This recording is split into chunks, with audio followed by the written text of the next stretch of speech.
Hey guys, in this video, I'll show you how to create a folder in your GitHub repository. Alright, let's begin. First, log into your GitHub account and navigate to the desired repository where you want to create the folder.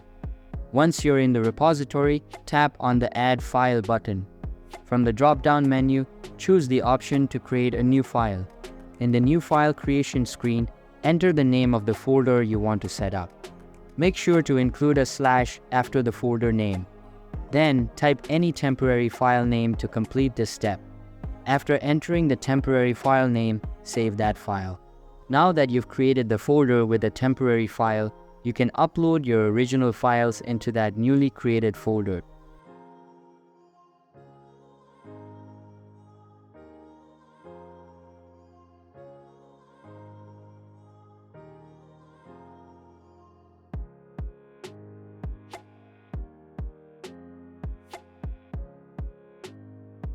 Once all your files are uploaded, go back to the temporary file you created earlier and delete it. So that's basically how you can create a folder in a GitHub repository. And that's it for this video. If you find this helpful, consider subscribing and giving this a big thumbs up. Thanks.